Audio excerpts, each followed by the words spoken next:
ವಿಧಾನಸಭೆಯಲ್ಲಿ ನಾಗೇಂದ್ರ ವಿರುದ್ಧ ಹೋರಾಟವನ್ನು ನಡೆಸಿದ್ದಾರೆ, ತೀವ್ರಗೊಳಿಸಲು ನಿರ್ಧಾರವನ್ನ ಮಾಡಿದ್ದಾರೆ. ಆರ್ ಅಶೋಕ್ ನೇತೃತ್ವದಲ್ಲಿ ನಡೆದಂತಹ ಶಾಸಕರ ಸಭೆಯಲ್ಲಿ ತೀರ್ಮಾನ ಆಗಿದೆ. ವಿಧಾನಸಭೆಯಲ್ಲಿ ನಾಗೇಂದ್ರ ವಿರುದ್ಧ ಹೋರಾಟ ತೀವ್ರಗೊಳಿಸಲು ನಿರ್ಧಾರ.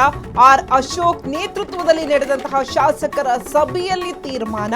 ವಿಧಾನಸೌಧದಲ್ಲಿ ನಡೆದ ಇಂದಿನ ಸಭೆಯಲ್ಲಿ ಮಹತ್ವದ ನಿರ್ಧಾರವನ್ನ ಕೈಗೊಂಡಿದ್ದಾರೆ. ಶುಕ್ರವಾರದವರೆಗೂ ರಾಜೀನಾಮೆಗೆ ಒತ್ತಾಯಿಸಿ ಧರಣಿಗೆ ತೀರ್ಮಾನವನ್ನ ಮಾಡಿದ್ದಾರೆ.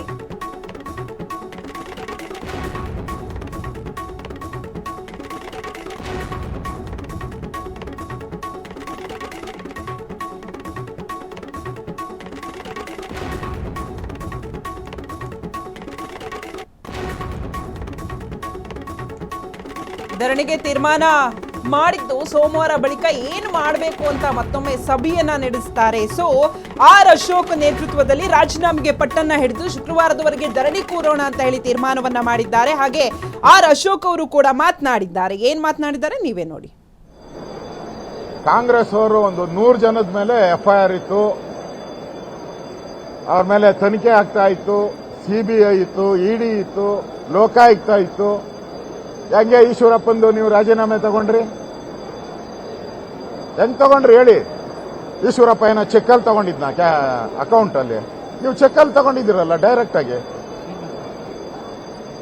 ಚೆಕ್ಕಲ್ಲಿ ತಗೊಂಡಿರೋ ದಾಖಲೆ ಬಂದಿದೆಯಲ್ಲ ಈಗ ಸಿಬಿಐ ರಿಪೋರ್ಟ್ ಅಲ್ಲಿ. ಈಶ್ವರಪ್ಪನ್ಗಾದ್ರೆ ಒಂದ್ ನ್ಯಾಯ, ಅವ್ರನ್ನ ರಾಜೀನಾಮೆ ಕೊಡಬೇಕು ಅಂತ ಏನ್ ಬಾವಿಗೆ ಇಳಿದು ತೊಡೆ ತಟ್ಟಿದ್ರಲ್ಲ, ಇವಾಗ ತಟ್ಟಿ ತೊಡೆ. ಅದು ಪಾರ್ಲಿಮೆಂಟ್ ವಿಚಾರ, ಇದು ಅಸೆಂಬ್ಲಿ ವಿಚಾರ. ನಾವು ಈ ನಾವೇ ಹೋರಾಟ ಮಾಡಿ ಅವ್ರನ್ನ ರಾಜೀನಾಮೆ ಕೊಡಿಸಿರೋದೇ ನಾವು, ಹಿಂದೇನು ಕೂಡ. ಇವಾಗೂ ರಾಜೀನಾಮೆ ಕೊಡಿಸೋದು ನಾವೇ. ಕಾಂಗ್ರೆಸ್ ಅವರು ಒಂದು 100 ಜನದ ಮೇಲೆ ಎಫ್ಐಆರ್ ಇತ್ತು, ಅವ್ರ ಮೇಲೆ ತನಿಖೆ ಆಗ್ತಾ ಇತ್ತು. ಸಿಬಿಐ ಇತ್ತು, ಇಡಿ ಇತ್ತು, ಲೋಕಾಯುಕ್ತ ಇತ್ತು. ಹೆಂಗೆ ಈಶ್ವರಪ್ಪಂದು ನೀವು ರಾಜೀನಾಮೆ ತಗೊಂಡ್ರಿ? ಹೆಂಗ್ ತಗೊಂಡ್ರಿ ಹೇಳಿ? ಈಶ್ವರಪ್ಪ ಏನೋ ಚೆಕ್ಕಲ್ಲಿ ತಗೊಂಡಿದ್ನ ಅಕೌಂಟ್ ಅಲ್ಲಿ? ನೀವು ಚೆಕ್ಕಲ್ಲಿ ತಗೊಂಡಿದ್ದೀರಲ್ಲ, ಡೈರೆಕ್ಟ್ ಆಗಿ ಚೆಕ್ಕಲ್ಲಿ ತಗೊಂಡಿರೋ ದಾಖಲೆ ಬಂದಿದೆಯಲ್ಲ ಈಗ ಸಿಬಿಐ ರಿಪೋರ್ಟ್ ಅಲ್ಲಿ. ಈಶ್ವರಪ್ಪನ್ಗಾದ್ರೆ ಒಂದ್ ನ್ಯಾಯ, ಅವ್ರನ್ನ ರಾಜೀನಾಮೆ ಕೊಡಬೇಕು ಅಂತ ಏನ್ ಬಾವಿಗೆ ಇಳಿದು ತೊಡೆ ತಟ್ಟಿದ್ರಲ್ಲ, ಇವಾಗ ತಟ್ಟಿ ತೊಡೆ. ಅದು ಪಾರ್ಲಿಮೆಂಟ್ ವಿಚಾರ, ಇದು ಅಸೆಂಬ್ಲಿ ವಿಚಾರ. ನಾವು ಈ ನಾವೇ ಹೋರಾಟ ಮಾಡಿ ಅವ್ರನ್ನ ರಾಜೀನಾಮೆ ಕೊಡಿಸಿರೋದೇ ನಾವು, ಹಿಂದೇನು ಕೂಡ. ಇವಾಗೂ ರಾಜೀನಾಮೆ ಕೊಡಿಸೋದು ನಾವೇ. ಕಾಂಗ್ರೆಸ್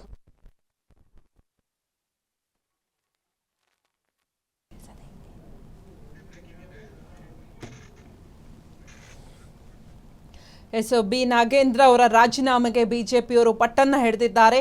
ಯಾವುದೇ ಕಾರಣಕ್ಕೂ ಅವರು ರಾಜೀನಾಮೆಯನ್ನ ಕೊಡದೇ ಇರಬಾರ್ದು, ಕೊಡಬೇಕು ಅಂತ ಹೇಳಿ ಪಟ್ಟನ್ನ ಹಿಡಿದು ನಾವು ಹೋರಾಟವನ್ನ ಮಾಡ್ತೀವಿ. ಶುಕ್ರವಾರದವರೆಗೆ ನೋಡ್ತೀವಿ.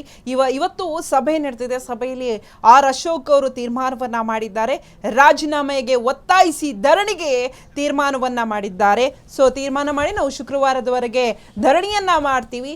ಸೋಮವಾರದ ಬಳಿಕ ಏನ್ ಮಾಡಬೇಕು ಅಂತ ಮತ್ತೊಮ್ಮೆ ಸಭೆಯನ್ನ ನಡೆಸ್ತೀವಿ. ಶುಕ್ರವಾರದವರೆಗೆ ಧರಣಿ ಮಾಡಿ ಶುಕ್ರವಾರದವರೆಗೆ ಒಳಗೆ ರಾಜೀನಾಮೆಯನ್ನ ಕೊಟ್ಟಿಲ್ಲ ಅಂತ ಅಂದ್ರೆ ನಾವು ಸೋಮವಾರ ಮತ್ತೊಂದು ಸಭೆ ಮಾಡಿ ಆ ಒಂದು ಸಭೆಯಲ್ಲಿ ತೀರ್ಮಾನವನ್ನ ಮಾಡ್ತೀವಿ.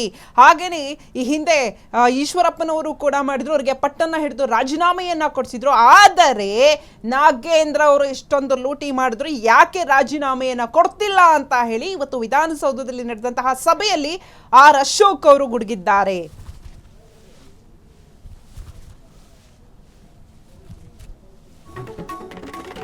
ವಾಲ್ಮೀಕಿ ನಿಗಮದ ಖಜಾನೆಗೆ ಕನ್ನ ಹಾಕಿ ಲೂಟಿ ಮಾಡಲಾಗಿದೆ. ನಾಗೇಂದ್ರ ಬದಲು ಇನ್ನೊಬ್ಬ ಎಸ್ಟಿ ನಾಯಕನಿಗೆ ಮಂತ್ರಿಗಿರಿ ಕೊಡಿ, ಸಿಬಿಐ ತನಿಖೆ ಮಾಡದೆ ಚಾರ್ಜ್ ಶೀಟ್ ಹೇಗೆ ಹಾಕಿದ್ರು? ಈ ಹಿಂದೆ ಈಶ್ವರಪ್ಪ ರಾಜೀನಾಮೆ ಹೇಗೆ ತಗೊಂಡ್ರಿ? ಈಶ್ವರಪ್ಪ ಚೆಕ್ನಲ್ಲಿ ಹಣ ತೆಗೆದುಕೊಂಡಿದ್ರ? ಹಾಗಾದ್ರೆ ಸದನದಲ್ಲಿ ಹೋರಾಟ ಮಾಡಿ ಈಶ್ವರಪ್ಪ ರಾಜೀನಾಮೆಯನ್ನ ಪಡ್ಕೊಂಡ್ರಿ. ನಾಗೇಂದ್ರ ಮೇಲಿನ ಆರೋಪದ ಬಗ್ಗೆ ಚಾರ್ಜ್ ಶೀಟ್ ನಲ್ಲಿ ಇಲ್ವೇ ಇಲ್ಲ ಅಂತ ಹೇಳಿ ಆರ್ ಅಶೋಕ್ ಅವರು ಹೇಳಿದ್ದಾರೆ. ಕಾಂಗ್ರೆಸ್ ಅವರು ಒಂದು 100 ಜನದ ಮೇಲೆ ಎಫ್ಐಆರ್ ಇತ್ತು, ಅವ್ರ ಮೇಲೆ ತನಿಖೆ ಆಗ್ತಾ ಇತ್ತು. ಸಿಬಿಐ ಇತ್ತು, ಇಡಿ ಇತ್ತು, ಲೋಕಾಯುಕ್ತ ಇತ್ತು. ಹೆಂಗೆ ಈಶ್ವರಪ್ಪಂದು ನೀವು ರಾಜೀನಾಮೆ ತಗೊಂಡ್ರಿ? ಹೆಂಗ್ ತಗೊಂಡ್ರಿ ಹೇಳಿ? ಈಶ್ವರಪ್ಪ ಏನೋ ಚೆಕ್ಕಲ್ಲಿ ತಗೊಂಡಿದ್ನ ಅಕೌಂಟ್ ಅಲ್ಲಿ ನೀವು ಚೆಕ್ಕಲ್ಲಿ ತಗೊಂಡಿದ್ದೀರಲ್ಲ ಡೈರೆಕ್ಟ್ ಆಗಿ ಚೆಕ್ಕಲ್ಲಿ ತಗೊಂಡಿರೋ ದಾಖಲೆ ಬಂದಿದೆಯಲ್ಲ ಈಗ ಸಿಬಿಐ ರಿಪೋರ್ಟ್ ಅಲ್ಲಿ.